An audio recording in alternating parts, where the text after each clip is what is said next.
Hello, I am Weddle the Seal, and I am here to tell you about my friends and enemies that live in Antarctica. This is the Antarctic food web. It shows how all the animals are linked in perfect balance. A very simple food chain like this means that if one animal becomes extinct, all the other animals may go down with it. In Antarctica, the limited number of species means there is no plan B.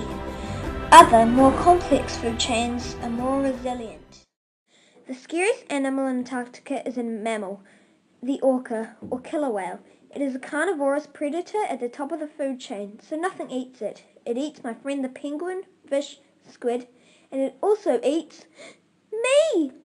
The second scariest animal in the food chain is the leopard seal. He is a stealthy carnivore.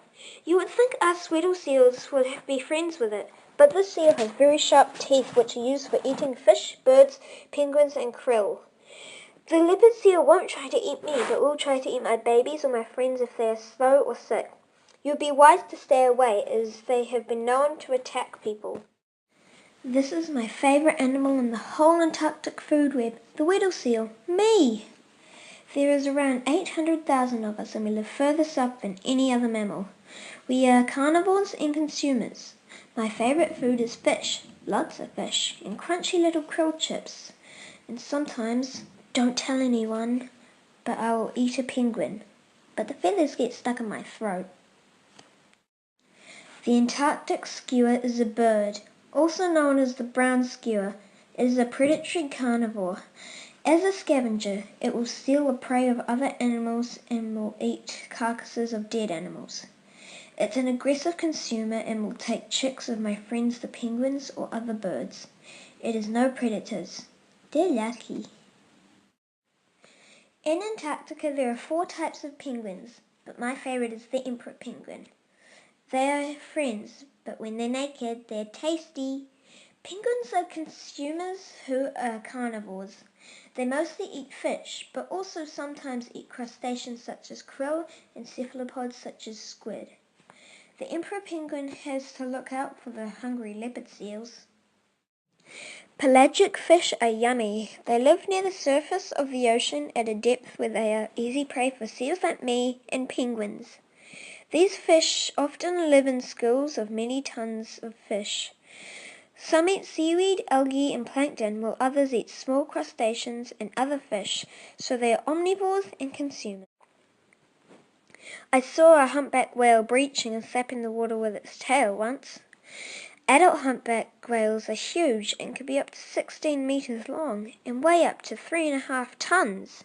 Sometimes I hear the males singing. I don't know the words, but the tune can go for 10 to 20 minutes, and then they put themselves on repeat. The humpback whale only eats krill, which they filter through their baleen, so it's a carnivore and a consumer. Krill are small, tasty crustaceans. They are animals at the bottom of the food chain and are found in all the world's oceans. They can get as big as 5 centimeters long and swarm in groups of as many as 1 million individuals. Krill are thought to have the largest population of any species on Earth. They are herbivores and consumers.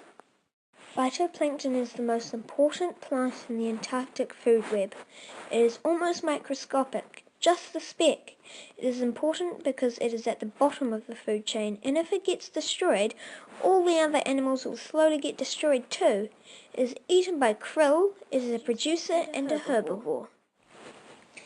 There has been something bothering me lately. Has anyone noticed that there isn't so much ice to float around on? I was down at Scott Base the other day and I overheard some humans called scientists talking about global warming and how our habitat is changing. Even though the pollutants that are affecting our atmosphere are on the other side of the world, the ice around Antarctica is melting and the sea levels are rising.